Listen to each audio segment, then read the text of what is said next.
तो दोस्तों आज के इस वीडियो के अंदर हम लोग डिटेल एनालिसिस करने वाले मोतीलाल मिड कैप फंड का। अगर आपने इस फंड के अंदर इन्वेस्टमेंट किया है तो आपको इस फंड के अंदर अपनी क्या स्ट्रेटजी रखनी चाहिए, आपको इस फंड के अंदर कंटिन्यू अपनी इन्वेस्टमेंट को जारी रखना चाहिए, यहाँ से आपको अपने फंड विड्रॉ कर लेना चाहिए। अभी के टाइम में जो मोतीलाल ओसवाल मिड कैप का फंड है उसके अंदर जो कंपनियां हैं वो आपको कैसा रिटर्न दे सकती है फ्यूचर्स में, किन लोगों को इस फंड के साथ बने रहना चाहिए, आज के इस वीडियो के अंदर हम लोग बिल्कुल डिटेल्स में एनालिसिस करेंगे। तो मेक श्योर करें कि आप इस वीडियो को पूरा देखें ताकि आप एक सही डिसीजन ले पाए कि इस फंड के अंदर आपको बने रहना चाहिए या आपको इस फंड के अंदर से एग्जिट कर जाना चाहिए। तो दोस्तों इस फंड का डिटेल एनालिसिस करने के लिए हम लोग ग्रो ऐप की मदद लेने वाले हैं। तो यहाँ पे मैंने ग्रो ऐप ओपन कर लिया है। जैसे मैं ग्रो ऐप ओपन करता हूँ तो यहाँ पे नीचे आता हूँ तो यहाँ पे आप देख सकते हैं मोतीलाल ओसवाल फंड मुझे देखने को मिल जाता है। मैं इसके ऊपर क्लिक करूंगा। यहाँ पे अगर हम लोग 1 मंथ का डाटा देखते हैं तो हमें 5.5% से भी ज्यादा के रिटर्न देखने को मिल रहे हैं। 6 महीने के डाटा के ऊपर जाएंगे तो हमें नेगेटिव रिटर्न देखने को मिल रहा है। 1 साल के डाटा के ऊपर जाएंगे तो हमें 18% के रिटर्न देखने को मिल रहा है। अगर हम 3 साल के डाटा पे जाएंगे तो 33% के हमें रिटर्न देखने को मिल रहा है। अगर हम लोग 5 साल का डाटा यहाँ पे लगाएंगे तो हमें 39% से भी ज्यादा के रिटर्न देखने को मिल रहे हैं। और ऑल टाइम का अगर हम यहाँ पे रिटर्न लगाएंगे तो हमें 24% से ज्यादा के रिटर्न देखने को मिल रहे हैं। अभी मैंने काफी सारे लोगों को देखा है कि जो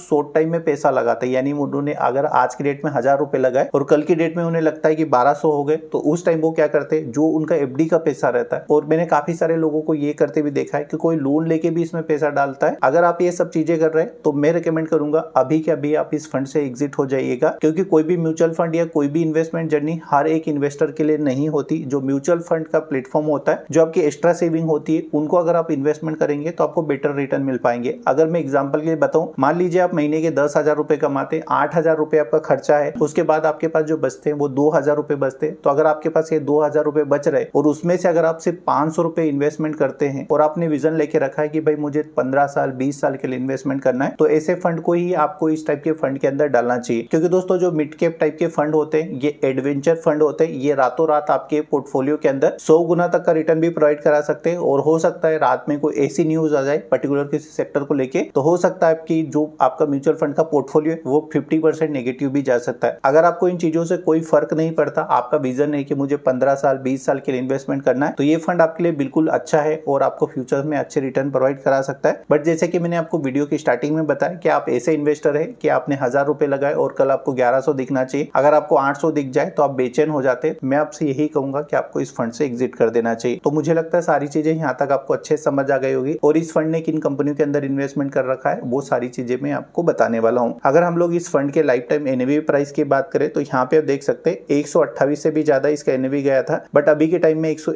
बचा हुआ है। इस टाइम में काफी ज्यादा लोगों ने एग्जिट किया था। जब ट्रम्प नए आए थे तो उनके कुछ अनाउंसमेंट हुए थे, उसके पहले भी कुछ इवेंट हुए थे, तो स्टॉक मार्केट के अंदर उस टाइम काफी ज्यादा करेक्शंस आई थी, तो काफी सारे लोगों ने यहाँ पे फंड बेचना स्टार्ट कर दिया था। बट दोस्तों जब आपकी इन्वेस्टमेंट जर्नी होती है तो ये स्टार्ट इसीलिए होती है कि आप 500 से स्टार्ट करें और इसे लगातार इसके अंदर इन्वेस्टमेंट करते रहे तो आपको यहाँ पे रिटर्न देखने को मिल जाएंगे। अभी हम लोग आज की डेट में इसके एनएवी प्राइस की बात करें तो 112 रुपए से भी ज्यादा इसका एनएवी प्राइस हो चुका है। 5 स्टार की इसके पास रेटिंग है। मिनिमम 500 की एसआईपी आप कर सकते हैं। फंड का अगर आप साइज देखेंगे तो 2780 करोड़ है। इससे जो भी फंड हाउस रहते हैं उनके पास एक बार्गेनिंग पावर आ जाता है, तो ऐसे में उस फंड का वो अच्छे से यूटिलाइज कर सकती है और किसी भी कंपनी के स्टॉक को अपनी शर्तों के ऊपर बाय कर सकती है। इसका फंड हाउस को ये बेनिफिट देखने को मिल जाता है। यहाँ पे अगर हम लोग इसके मेन इंपोर्टेंट पॉइंट यानी होल्डिंग की बात करें तो यहाँ पे अभी के टाइम में आप देखेंगे 34 कंपनियों के अंदर इन्होंने इन्वेस्टमेंट करके रखा है। तो यहाँ पे आप देख सकते हैं सबसे ज्यादा इन्होंने इन्वेस्टमेंट करके रखा है आईटी में। तो आईटी के जो स्टॉक है अभी के टाइम में नहीं चल रहे, 10% का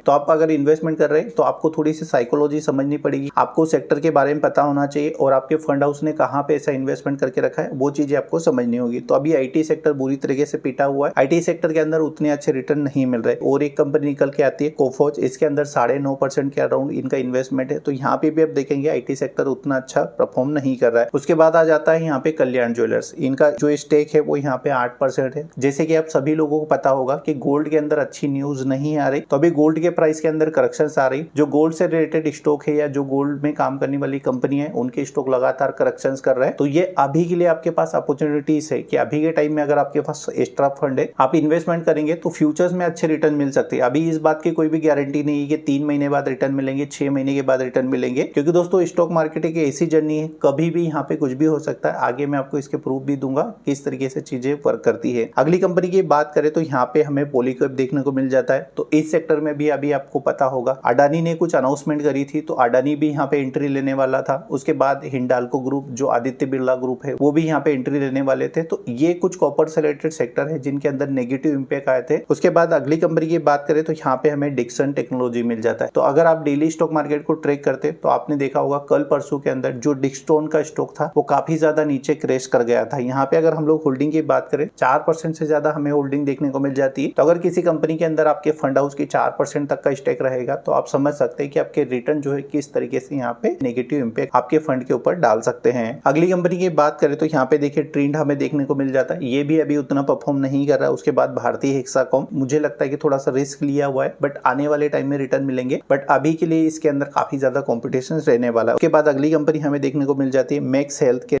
तो इसके अंदर भी उतना पोटेंशियल अभी नहीं है। मेरे ख्याल से जो आपका बेसिक कॉन्सेप्ट है वो यहाँ तक क्लियर हो गया होगा। तो जैसे कि मैंने आपको वीडियो में बताया था कि मैं आपको अपनी होल्डिंग के जरिए भी दिखाऊंगा कि किस तरीके से गोल्ड और आईटी यहाँ पे पिट रहा है। यहाँ पे देखिए ये मेरी होल्डिंग है। अगर मैं मेरी होल्डिंग के अंदर आता हूँ तो यहाँ पे देखिए अभी के टाइम में इन्फो एज है, इसके अंदर काफी हेवीली करेक्शन आए। देखिए मैं इसको ओपन करता हूँ, यहाँ पे अगर मैं इसका 1 मंथ का चार्ट लगाऊंगा, 1 साल का चार्ट लगाऊंगा, तो यहाँ पे देखिए आपको नेगेटिव रिटर्न देखने को मिल जाएंगे। ज्यादातर यहाँ पे लोअर सर्किट ये स्टॉक लगा रहा है। उसके बाद यहाँ पे देखिए जैसे कि आपको बताया था गोल्ड का स्टॉक है, तो यहाँ पे आप देख सकते हैं मुथूट फाइनेंस का स्टॉक है। तो यहाँ पे भी आप देखेंगे तो इसके अंदर भी देखिए लगातार लोअर सर्किट लग रहा है। देखिए 1 मंथ में अगर हम लोग देखेंगे तो 110 रुपए स्टॉक गिर चुका है और 5% तक का इसने नेगेटिव रिटर्न दिया है। तो दोस्तों जब आप स्टॉक मार्केट के अंदर आते हैं तो आपको हमेशा यहाँ पे पॉजिटिव देखने को नहीं मिलेगा, कई बार आपको नेगेटिव चीजें भी देखने को मिलेगी। यहाँ पे अगर मैं अपने पोर्टफोलियो के अंदर आऊँ तो मुझे नेगेटिव रिटर्न भी देखने को मिल रहे होंगे। एग्जाम्पल के लिए यहाँ पे आप कोचिन शिपयार्ड को देख सकते हैं। अगर आप लोग के पास डिफेंस वाला पोर्टफोलियो है तो उसके अंदर आपको चीजें समझ आएगी। तो यहाँ पे अगर आप इसका 1 वीक का देखेंगे तो 8% करेक्शन, 1 मंथ का देखेंगे तो यहाँ पे 28% से ज्यादा हमें पॉजिटिव देखने को मिल जाता है।